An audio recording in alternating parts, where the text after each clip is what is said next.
Have you been trying to grow your hair or fight hair loss, but nothing is working? I'm going to show you 3 mistakes that I was making and how to avoid these common mistakes. We all want longer, thicker, more healthier hair, but what if I was to tell you that your hair routine is probably holding you back? For a long time, I struggled with breakage, thinning, and it wasn't until I fixed these 3 mistakes that I started seeing results. Mistake number 1 is using oils incorrectly, and there are so many ways that you can make this mistake. The first mistake is using a low quality oil, which is pretty obvious, so make sure you're investing in a high quality oil that is cold pressed, organic, and only uses the most highest quality plants and ingredients. A clear red flag is if they use plastic. Make sure you're using glass, because glass actually helps to increase the potency of the oil. If you're buying oils in plastic, that is a huge no. The other mistake I used to make is not increasing absorption of the oils. It's all well and good putting oil on your scalp,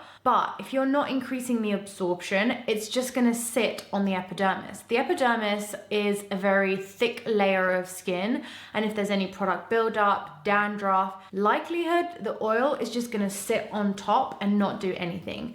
So here are 2 tips that I would recommend. Is a less invasive version, which is using a steamer, a bonnet, a hot towel. That is just gonna open up the pores, and that is gonna allow the oil to go into the hair follicles and feed it at the roots. If you don't do this, then you're not gonna see as much results if you were just to put the oil in there and just leave it. The other way to increase absorption is to use microneedlings. I use a 1.5mm derma-roller. This creates micro channels, and that allows the oil to penetrate deeper past the epidermis into the dermis, where collagen is produced, blood circulation can be stimulated, and that is really gonna maximize the use of the oils. I obviously love my own oil that I formulated. It's cold pressed, it's organic, it uses 17 hair growth oils, and it also is in glass packaging, so that is a big yes. Mistake number 2 is not washing your hair enough. So there is a huge myth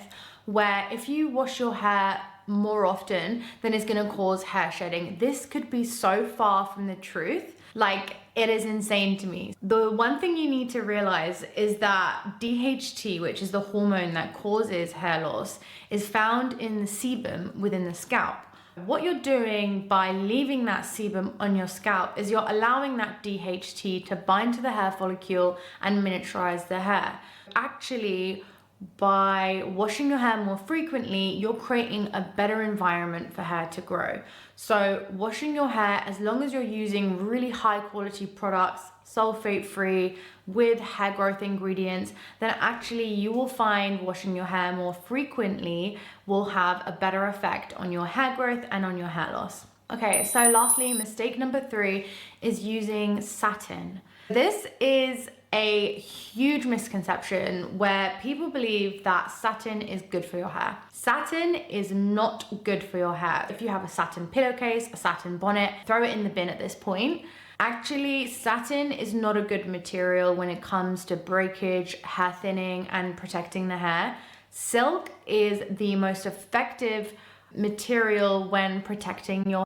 Throw away your satin bonnets and your pillowcases and invest in a silk pillowcase or a silk bonnet, preferably one with a higher mom, and make sure it's organic and ethical as well. Okay, that is the 3 mistakes, and I have a bonus tip for you guys. So if you have been following me, you know that I just bang on about blood flow. The best thing that you can do to maximize your hair growth is scalp massages.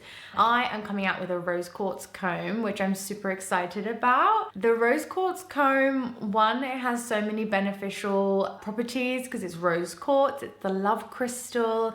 It helps to dislodge bad energy, gives you a lot more love and abundance in your life. It's such a beautiful stone. I would really recommend doing scalp massages. These combs are a game changer because I'm pretty lazy. I find it really difficult to do scalp massages, and for them to be effective, you need to do them at least 15 minutes. That's like the lowest benchmark, 15 minutes a day, making sure you're invigorating the scalp, moving the scalp, relieving scalp tension. Those tooth combs are the best way to do that because you're applying pressure whilst moving the scalp at the same time. There is a double beneficial action happening on the scalp, which is stimulating blood. If you want to learn more or want to make sure to sign up in the link in the description. Thanks so much for watching. I'll see you guys in the next video. Bye.